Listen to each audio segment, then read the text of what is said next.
إن الحمد لله نحمده ونستعينه ونستغفره ونعوذ بالله من شرور أنفسنا ومن سيئات أعمالنا من يهده الله فلا مضل له ومن يضلل فلا هادي له أشهد أن لا إله إلا الله وحده لا شريك له وأشهد أن محمدا عبده ورسوله اللهم صل على محمد وعلى آل محمد كما صليت على إبراهيم وعلى آل إبراهيم وبارك على محمد وعلى آل محمد كما باركت على إبراهيم وعلى آل إبراهيم إنك حميد مجيد رب اشرح لي صدري ويسر لي أمري واحلل عقدة من لساني يفقهوا قولي أما بعد. Syukur kepada Allah Subhanahu Wa Taala kerana pada malam ini dapat sama-sama kita kumpul di surau kita sekali lagi untuk kita sambung perkongsian kita daripada fiqhul muamalah, fiqh muamalah harta, di mana kita pada sesi yang lalu masih dalam slot al-buyu' al-muharramah. Itulah jual beli yang dilarang dalam Islam. Di mana pada sesi yang lalu kita pada jual beli barang-barang yang haram. Jual beli yang ke-11 Sebab dalam nota tu nombor 10, sebenarnya nombor 11. Sebab nombor 1 tu dia ada 2 di situ Baik. Jadi yang dulu jual beli yang ke-10 jual beli barangan yang haram. Bi' al-muharram. Saya dah ulas satu-satu. Di mana secara amnya apa-apa yang diharamkan oleh Allah Subhanahu Wa Taala, maka kita juga dilarang untuk melakukan jual beli terhadapnya. Inna Allaha idza harrama syai'an harrama samanahu. Itu prinsipnya. Daripada hadis Nabi yang diriwayatkan daripada Ibnu Abbas dalam Sunan Ibnu Majah dan selainnya, di mana kata Nabi, bila Allah Taala mengharamkan sesuatu, maka Allah Taala akan mengharamkan juga harganya. Jual beli tak boleh, sewa menyewa tak boleh macam itulah cerita dah. Kita naik kereta langgar, bung, lembu mati, jadi bangkai. Tak? Oh lah, lembu ni mati, sayang kalau tinggal. Bukan sayang lah kan, membazir ni. Oh, member ada tu kan, dia makan mungkin non-Muslim ke apa, tak tahulah kan. Bawa balik bagi ke dia lah. Tak boleh. Jual lebih-lebih lagi tak boleh. Pasal awak tak boleh makan, jual pun tak boleh. Bagi free pun tak boleh. Kerana Allah Ta'ala bila dia mengharamkan sesuatu, Allah Ta'ala juga akan mengharamkan jual belinya. Baik. Sebab itu apa-apa urusan muamalat, nombor satu sekali nak jadikan dia tu patuh syariah, dia mesti produk dia halal. Apa-apa bisnes pun, apa-apa transaksi pun, tak? Mungkin ada aspek-aspek lain, kontraknya, rukun dan syaratnya, tapi nombor satu dia mesti produk tu mesti halal, mesti, baru boleh bincang hak lain. Produk tu nombor satu. Kita kata mungkinlah ada larang-larang lain, mungkin ada melibatkan riba, ada melibatkan judi, ada melibat itu, melibat ini. Tapi kalau awal-awal lagi produk tu dah produk yang haram, awal-awal lagi dah tak boleh. Jadi hak nombor satu kebiasaan kita lihatlah senarai-senarai muamalat yang diharuskan, aka patuh syariah ni, nombor satu ialah produk tu mesti halal. Bincang apa? Nak bincang MLM, nombor satu mesti produk halal. Hak lain tu nombor 2, nombor 3, nombor 4. Nak bincang bab dropship, nombor satu produk halal dulu. Nak bincang tentang usaha sama, nombor satu mesti produk halal dulu. Baik, malam ni sebenarnya kita nak pergi tajuk yang lain. Selepas daripada jual beli barangan yang haram, itulah yang ke-11, itulah jual beli najas. Dia panggil dalam bahasa Arab bai'un najas. Kebiasaan dalam buku-buku Melayu, muamalat Melayu lah ataupun yang diterjemahkan daripada Arab kepada Melayu, mereka tetap menggunakan perkataan najas. Kerana najas ni ialah istilah Arab, yang mana pada asalnya maksud ialah kita buat sesuatu nak bagi orang ikut, tu makna najas. Dalam keadaan kita nak nipu dia. Saya buat, sini lakonan. Saya tak jumpa lagi lah buku muamalat yang tulis jual beli lakonan. Saya je buat lakonan. Dia bukan berlakon juga. ya. Tapi itu disebut sebagai jual beli najas. Najas ni maksudnya kita jual satu barang, kemudian ada pembeli upahan ni. Yang kerja dia ialah dia cuba menaikkan harga barang itu supaya pembeli lain tertipu. Contoh harga barang tu RM20. Ya tak? Biasa orang jual beli ni dia ada musawamah, tawar menawar. Ya. Jadi mari pembeli ni, dia kata RM20 murah, dia kata nipu. Ya tak? Lain RM25, ya dia kata ni. Tak apalah saya beli RM20 lah. Jadi pembeli lain dengar, murah dah barang ni, dia kata ni. Dia pun beli. Itu satu bentuk tipu lah yang tak dibenarkan dalam syarak. Dia panggil najas. Saya tak tahulah dalam konteks hari ni atau masyarakat Melayu akan melakukannya, tapi orang Arab dia ada buat. Ya.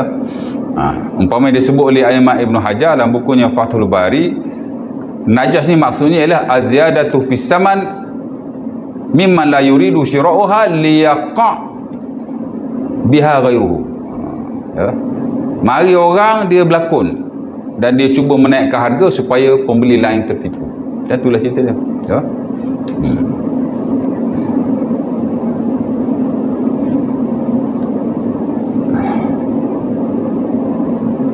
Benda ni macam kita kata kita nak beli satu barang kan. Tadi bukan pihak penjual, pihak lain. Ya. Boleh jadi dia upah oleh penjual ataupun member buat volunteer, tak tahulah kan. Tapi kadang-kadang penjual ni contohlah kita nak beli satu barang kan, yang nipu. Itu satu bentuk najas, tapi dia dilakukan oleh penjual tu sendiri atau wakil. Hari ni banyak orang buat juga. Dia tengok rumah fosil, kita pun telefon, kan, tuan rumah ni berapa? Rumah ni dia kata saya iklan 450,000 contoh. Ya tak? Boleh kurang berapa ni tuan? Tak boleh kurang dah. Ada orang mari nak beli. Siap offer saya mahal lagi, nak 480,000 lagi. Itu satu bentuk najah lah konteks hari ni saya nampak lah. Jadi nipu pembeli yang nak beli tu, atau tanya harga macam tu. Dia kata ada pembeli lain nak beli dengan harga lebih mahal atau seumpamanya. Kalau lah konteks dulu-dulu pembeli lain mari berlaku gitu, ni penjual sendiri nipu lagu tu. Tak berlaku gitu. Ada buat gitu je lah. Kita tengok satu barang, tengok kereta ke apa, bincang-bincang, tengok, dia kata kalau cik lambat ni orang mari beli ni, pasal mari ada tengok 2-3 orang dah kereta ni, padahal dok naik pun pelawak ya. Itu satu bentuk najas.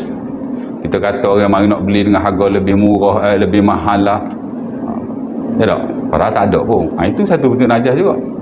Mungkin tak berlaku exactly macam orang Arab dulu buat, tak semestinya. Mana boleh sama muamalat zaman Nabi dengan zaman hari ni. Adalah sikit sebanyak perbezaan tu, tapi ada mirip-mirip. Boleh panggil najas juga macam tu. Dia kata ada pembeli lain nak mari beli, ada pembeli lain nak beli dengan harga lebih mahal atau seumpamanya. Itu satu bentuk najas. Jadi kalau tuan-tuan ada nak jual barang ke apa itu gini, jangan buat macam tu lah. Kokok jadi ejen ke jadi broker tu kan. Nak bagi cepat laku, dia buat cerita-cerita seumpama itu. Ya tak? Okey, pasal apa dilarang? Dan ini sepakat para ulama kerana memang ada hadisnya. Dan hadis itu jelas. Sahih, soreh. Sahih ni makna valid, authentic. Soreh ni makna clear. Ulama ni tuan-tuan, kebiasaannya kalau sahih, soreh, dia tak ada khilaf. Kalau ada khilaf pun sikit sangat. Ya tak? Jadi masalahnya bila sahih tapi tidak soreh. Hadis tu sahih tapi dia tak clear. Ataupun kadang-kadang dia clear, sorry, tapi dia tidak sahih. Kalau ada isu tu biasa dia ada khilaf lah sikit sebanyak. Tapi kalau nas atau teks tu dia sahih, dia soreh, ini bukan muamalat saja ya, ibadat pun sama juga. Kebiasaannya ulama akan sepakat. Kalau tak sepakat pun majoriti akan memilih pendapat itu. Najas ni memang ada hadisnya. Di mana kata Ibnu Umar dan Sahih Bukhari dan Muslim, nahan Nabi an bai'in najas. Nabi larang jual beli najas, jual beli lakonan. Dan juga Nabi sebut la tanajasu, jangan kamu melakukan najas antara satu dengan yang lain. Tipu-tipu hak betul lagu tu lah. Apa? Baik. Mana tadi? Jadi nak cerita, najas-najas seumpama itu tak boleh lah ya. Habis. Habis lepas tu Okey, seterusnya ialah yang ke-12, jual beli al-'inah. Ini pun sama, perkataan bai' al-inah juga diguna pakai, hatta dalam bahasa Melayu pun kita pakai bai' al-inah juga, kerana dia tidak boleh diterjemahkan. Macam mana nak terjemah bai' al-inah? Hatta tuan-tuan boleh tengoklah, mungkin sekarang dah tak ada, pasal kontrak perbankan ni dia dah tukar daripada bai' al-inah kepada bai' at-tawarruk, komoditi murawahah tu dah tukar. Dulu-dulu saya ingat 10 years ago, 15 years ago, tuan-tuan mesti tengoklah depan bai' raya tu. Pembiayaan peribadi, kontrak bai' al-inah ataupun kontrak al-inah, bla bla bla. Dia inah mesti ada. Tuan-tuan cek kat internet kan, tuan-tuan kan jual beli inah, mesti dia keluar punya.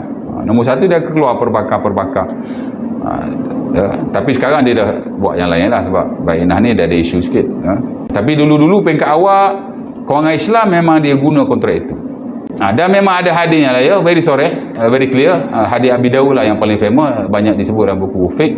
Hadis Ibnu Umar, di mana Nabi kata, idza tabaya'tu bil 'inah wa akhadhtum aznabal baqar wa raditum bizar'i wa taraktumul jihad. Bila mana kamu melakukan jual beli 'inah, macam itulah. Jual beli balik, jual beli balik. Cilok riba di situ. Dan bila mana kamu memegang telinga-telinga lembu. Apa maksudnya? Maksudnya duk sibuk dengan haiwan-haiwan dia saja. Waraditum bizar'i, kamu hanya redha dengan pertanian. Wa taraktumul jihad, dan kamu meninggalkan jihad. Ni kita kena juga tu.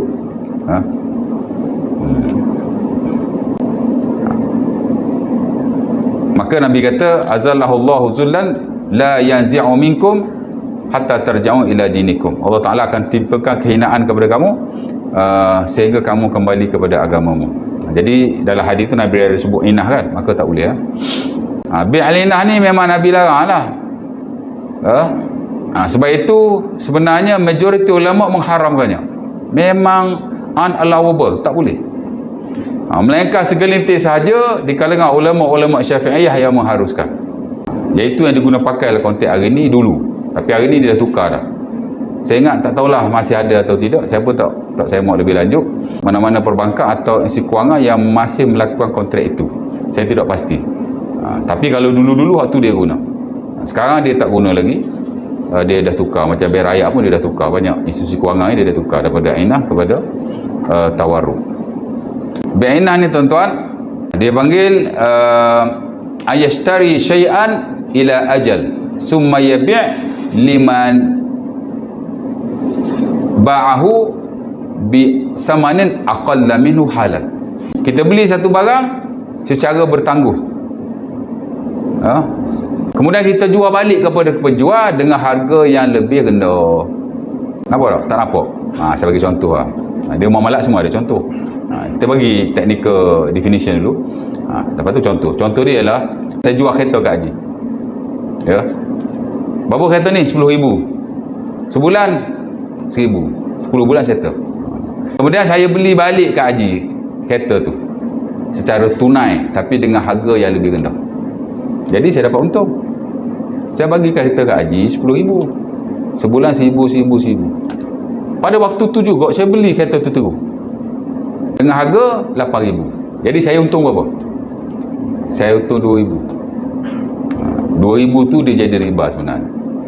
Dia bukan jual beli yang genuine, kerana semata-mata dua pihak. Bai' inah yang dulu kita buat, sekarang kita dah tak buat lagi, kita ganti dengan tawarruk. Tawarruk ni majoriti membenarkan. Dia beza tu. Kalau inah ni majoriti melarang, segelintir mengharuskan. Bai' tawarruk ni ialah belian tiga pihak. Dia lebih kurang, tapi saya beli barang Haji secara tertunda, tapi saya tak jual kat Haji balik. Saya jual kepada pihak ketiga secara cash. Dengan harga yang lebih rendah tak apa, tapi dia mesti pihak ketiga. Sebab itu kalau bai' inah dia panggil belian dua pihak, kalau tawarruk dia panggil belian tiga pihak. Sekarang ni bank banyak buat tawarruk lah, di mana kita bukan hanya berurusan dengan pengguna, tapi kita ada broker kita untuk dapatkan aset dan jual aset balik. Mungkin dia ada dua broker lah, satu broker untuk dia dapatkan aset, satu broker lagi untuk dia jual balik aset tu. Kalau tuan-tuan nak ambil sendiri komoditi nak dijual, boleh, tak ada masalah, boleh. Payah kita. Jadi kita wakilkan kepada bank untuk jual komoditi tu balik kepada orang lain. Bank ada broker-broker lain untuk dia jual balik komoditi tu. Sebab apa-apa urusan lah yang tuan-tuan buat, terutama pembiayaan kan di bank tu, dia tak pakai pinjaman. Islami dia bukan pinjaman. Tuan-tuan bagi konvensional nak pinjam RM10,000, dia bagi RM10,000, dia share interest. Kalau Islami dia complicated sikit. Jadi jual beli tu genuine sebenarnya, dia berlaku. Memanglah kelapa sawit dia tak bawa main di bank. Anda kata dia tak genuine jual beli ni, hanya on paper saja. Siapa cakap on paper? Ya. Memang tak dapat depan mata, tapi jual beli tu dia berlaku. Dia memang ada broker-broker dia, ada sale dia apa semua, barang pun ada. Dan kalau tuan-tuan nak barang tu pun boleh. Tuan-tuan pergi kat bank nak buat pembiayaan contoh RM100,000. Ya tak? Tapi tuan-tuan cakap kat bank tu, komoditi ni saya nak jual sendiri. Dia akan bagi pada tuan-tuan. Tak kisahlah komoditi dia tu apa. Dia selain emas dan perak dia tak boleh. Dia boleh guna kelapa sawit, dia boleh guna logam-logam yang lain. Tengoklah. Biasa kita tak ambil tahu pun kita sayang je kan. Okey, habis tu. Tak ada soalan kot. Tapi memang ada punya. Bukan hanya semata-mata on paper. Ya. Faham jadi bank Inah ni macam tu. Dan orang Arab dulu memang dia suka buat. Dia nak bagi pinjam duit riba. Jadi dia bagi barang. Dia bagi barang. Ambil kereta ni saya jual kat awak. RM10,000, RM1,000 sebulan. Okey, saya beli. Saya jual balik kat awak. RM8,000 secara tunai. Jadi saya bagi kereta. Kemudian sekarang saya ambil balik kereta tu, saya bagi duit. At the same moment. Itu tak dibenarkan lah oleh para ulama. Jadi itu nama bank Inah lah. Orang Arab dulu dia suka buat. Jadi dia dapat untung dan dia ingat ini untung jual beli. Dia bukan jual beli, itu untung riba. Dia macam pinjaman juga. Melainkan kalau pembeli tadi dia ambil kereta tu, dia jual kat orang lain, baru dia tak jadi riba. Kerana dia tak ada kena-mengena dengan si penjual asal. Nampak? Boleh faham? Teknikal sikit. Saya hurah hak paling mudah nak faham tu. Okey, yang seterusnya ialah jual beli benih haiwan dan jual beli anak dalam perut. Jual beli benih haiwan ni tuan-tuan, ialah tuan-tuan beli haiwan untuk disenyawakan dengan haiwan tuan-tuan. Itulah maksudnya. Kita ada kambing, tapi kambing betina saja. Kita pun beli kambing jantan daripada siapa-siapa untuk dia senyawakan. Kita punya kambing betina dalam satu-satu tempoh tertentu. Mungkin saya beli dalam 6 bulan dah. After 6 bulan awak ambil balik. Nak kata beli kau, nak kata sewa kau, tak kisahlah. Janji kita bayar, ambil kambing, senyawa. Boleh jadi dia buntingkan 10 ekor, boleh jadi dia buntingkan 5 ekor, dan boleh jadi tak bunting langsung. Dalam syarat dia sebut sebagai bai' asabil fahli. Jual beli mani haiwan, atau juga disebut sebagai bai' dirabil jamal. Bai' dirabil jamal maksudnya jual beli mani unta. Sebab kebiasaannya yang orang Arab suka buat ialah unta. Dia ada unta betina, dia ambil unta jantan siapa-siapa, bayarlah, beli ke sewa ke, kemudian dalam tempoh-tempoh tertentu dia buntingkan. After a while dia pulangkan balik. Boleh tak? Tak boleh, sebab di situ ada ghara. Dulu-dulu kita dah belajar antara prinsip terbesar muamalah, larangan yang ada ni ialah dengan sebab ada ghara. Ghara ni makna ketidakjelasan. Awak bayar setengah-setengah amount tu untuk dia buntingkan awak punya unta tu, awak tahu ke dia buntingkan berapa ekor? Kalau dia dapat buntingkan banyak, okey lah. Kalau dia tak dapat buntingkan langsung, tak jadi bergaduh. Bayar dah. Ya tak? Kalau tak bergaduh pun tak boleh. Pasal tak jelas. Dan kalau kita tak apalah, biar dia senyawa dulu. Tengok dia dapat bunting ke berapa ekor. Kalau dia buntingkan 3 ekor, saya bayar 1,000 seekor, jadi 3,000. Tak boleh juga, kerana masihlah kontak ghara. Habis tu hak boleh ke mana hak boleh? Hak boleh tu ialah awak keluar mani haiwan, kemudian awak terus senyawakan pada haiwan betina itu. Itu boleh. Dan itu dilakukan pada hari ini. Dulu-dulu memang ulama boleh kita kata sepakatlah melarang jual beli atau sewaan haiwan untuk persenyawaan seumpama ini. Kerana dia ambil haiwan pergi bunting, ambil haiwan pergi bunting, itu tak boleh. Itu termasuklah konteks ghara lah. Ya. Tapi kalau kita boleh ambil mana haiwan tu, injection ke apa ke, kemudian kita senyawakan pada haiwan yang lain, injection ke apa ke, maka harus. Sebab tu dunia hari ni pakai harus. Dengan syarat dia boleh diambil kemudian dimasukkan. Dan jual beli itu berlaku jelas kan. Mungkin dia ambil satu haiwan 1,000, kalau 2 haiwan 2,000, kemudian dia senyawakan, maka itu tidak mengapa. Dia panggil mafsulul mani, mani yang telah dikeluarkan, ya. Itu maksud jual beli mani haiwan, ya. Jadi kalau tuan-tuan ada bela kambing, nak senyawa, ya tak? Kalau tuan-tuan nak bayar untuk serta-serta tempoh, tidak boleh sama sekali, ya. Habis tu nak buat macam mana? Boleh buat hadiah ke dia. Maksudnya kita, ataupun bagi pinjam boleh. Kemudian kita nak bagi sagu hati, tapi tak boleh janji awal-awal. Dia macam kita pinjam duit lah, bang pinjam 1,000 bang. Boleh awak pinjam 1,000, awak bayar 2,000. Tak boleh jadi riba. Ataupun bang pinjam duit bang 1,000, kalau saya ada duit saya bayar 2,000. Tak boleh juga riba. Hak tu betul-betul riba. Hak ni pun syubhah riba. Mana saya tahu awak ada duit, nanti awak bayar 1,000, hari tu kata nak bayar 2,000. Saya kata kalau saya ada duit, saya tak ada duit lah ni. Tak boleh juga, ya tak? Tapi kalau kita pinjam, at the end kita bagi, kemudian kita bagi lebih. Ni hutang awak deh 1,000, ni saya bagilah 100. Tak apa. Sama dalam kes ni pun, kita bagilah pinjam ke, hadiah ke kat kawan kita. Mungkin 3-4 bulan dia senyawa kan.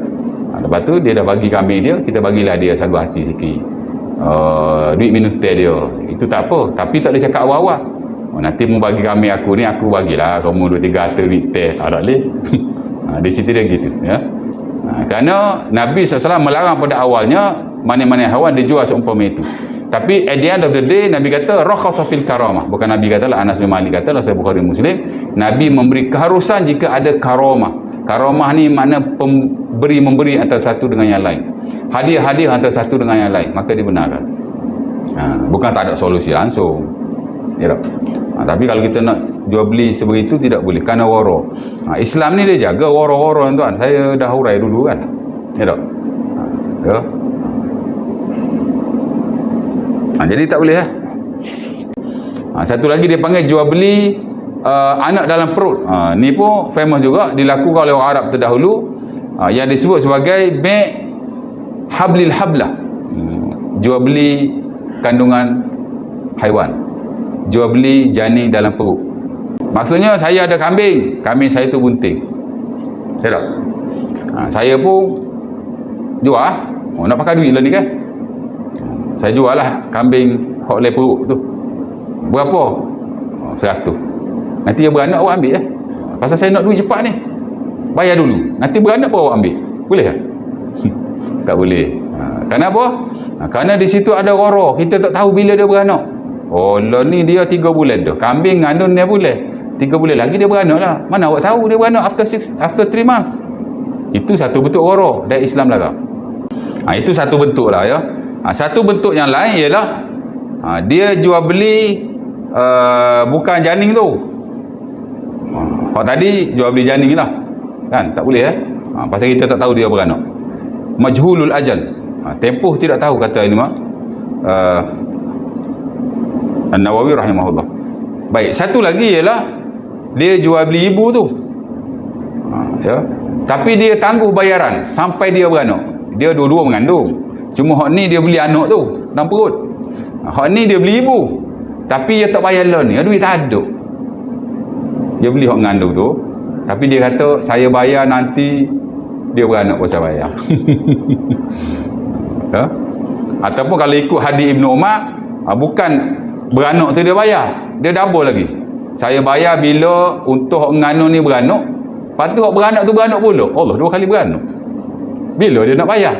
Majhulul ajal, kita tak tahu bila dia beranak.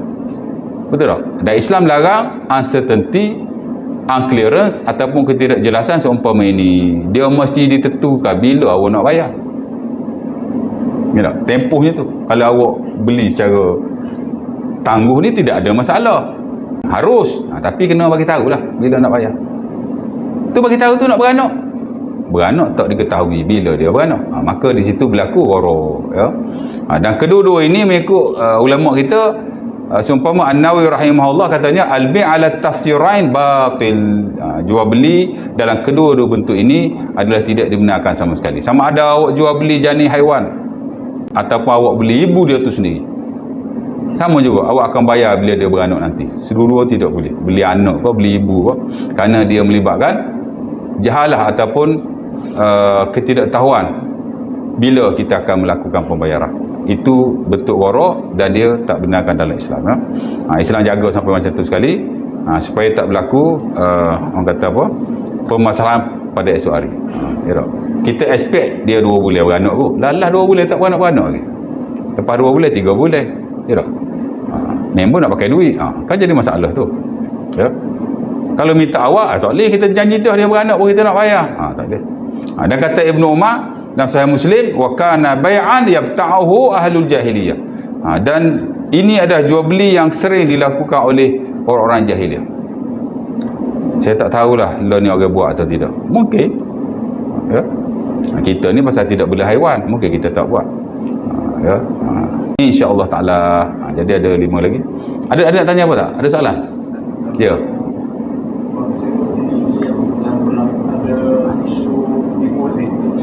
Deposit apa?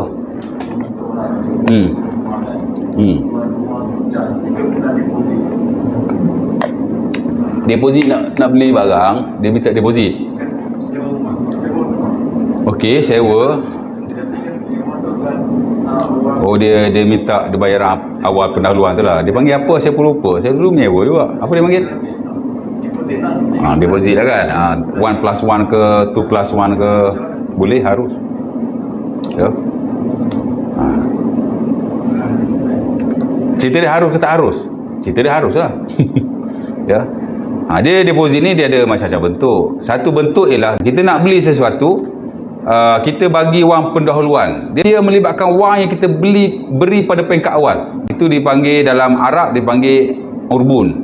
Urbun ni kita bagi dulu, kemudian bila kita betul-betul beli baru kita akan jelaskan baki daripada bayaran itu. Itu dipanggil bai' urbun.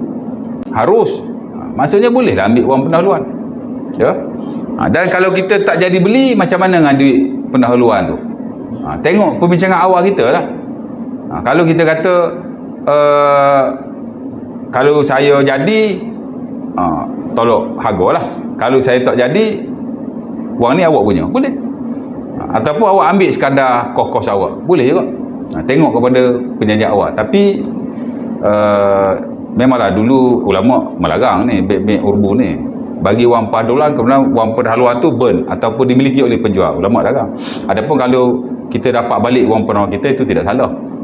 Ini cerita dia, wang pendahuluan kita tu dapat balik kepada penjual. Sama ada dapat keseluruhan atau dapat sebahagian daripada dia.